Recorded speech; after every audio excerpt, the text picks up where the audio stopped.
Welcome to Newcastle Fans TV. So it's finished at St James's Park, Newcastle 0, West Brom 1, and I'm joined by Laurence. Now, it was a really poor result, wasn't it? I mean, West Brom had to go for the win and they've done just that.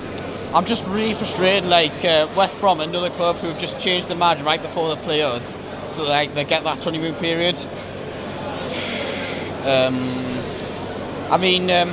We've just beaten Man United, just beaten Arsenal. We should have been able to win this game. I think that the thing is, the players are on the holidays, aren't they, really? You've got to remember, you were beating Arsenal 2-1, you were pretty much only playing for the top 8, potentially the top 10. We've done a bit. Do you think there's a bit of that in it? I mean, you've got Raf there, so surely they shouldn't really be on their holidays. Even if you just play for pride, then you should be trying to face in the highest position possible, to be honest. So we're going to the game. Rafa made a few changes. He pretty much kept the same team that played against Arsenal, with Dwight Gale, Kennedy, and he didn't up with Slimani. Were you surprised that Slimani didn't get a start? Because I think I was. I was pretty surprised as well, because why would he just come in for one game and then just come straight out? So yeah, going into the first half, it was a pretty dull affair, wasn't it? West Brom were probably shaded the possession. They were creating the better opportunities, and obviously they got that goal in the 20th minute through Matty Phillips. Now, obviously I was sitting in the gods, so I didn't really see it properly, but I knew he was one-on-one with the keeper. Yeah. Pulled him, it was out of position. Just sum up what happened there.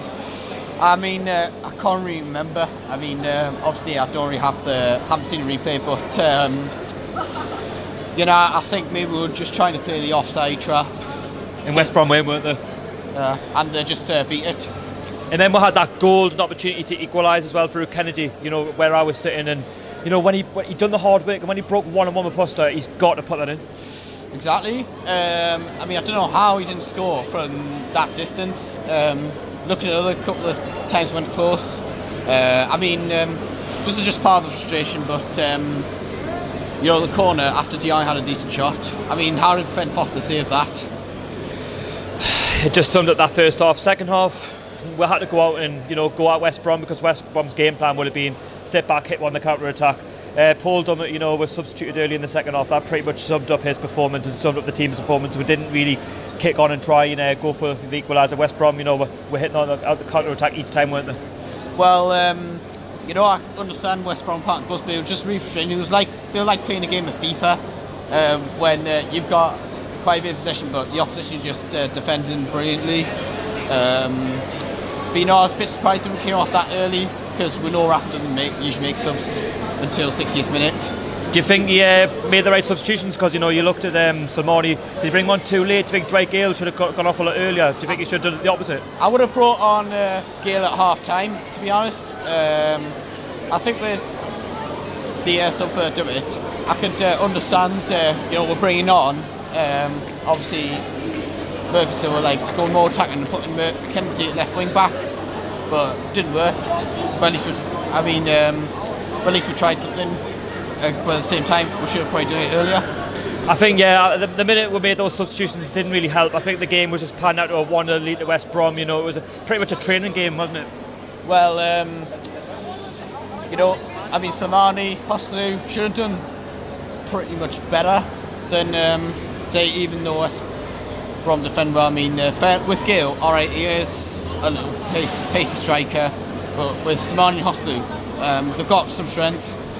But West Brom just had them covered as well. So what's your thoughts on West Brom now? Obviously they've won the game. Obviously they've still got to rely on Swansea to drop points. Do you think they could do it, or do you think it was just a one-off result, a poor performance? I think they're on decent form, actually. I thought it would be a bit tougher than I expected about a month ago, because they beat Man United, drew against Liverpool. I think they're pretty much the opposite with Pardew, opposite of Us and Pass, whereas Us and Pass got the good start, but then the bad form continued after he left, whereas with West Brom, they've improved instantly, and that's not after having the honeymoon period. So obviously it's been a poor week, really, dropping points against Everton, we've dropped points against West Brom. It's hard to motivate the players at the moment, but we've got to move on to the next one against Watford. What's your thoughts on that one? Obviously it's away from home. Well, again, it's another winnable game. I just want to come quickly after today. So yeah, that's just Laurence's performance of the game. Yeah, very disappointing. West Brom had a game plan. They've done it on wearing.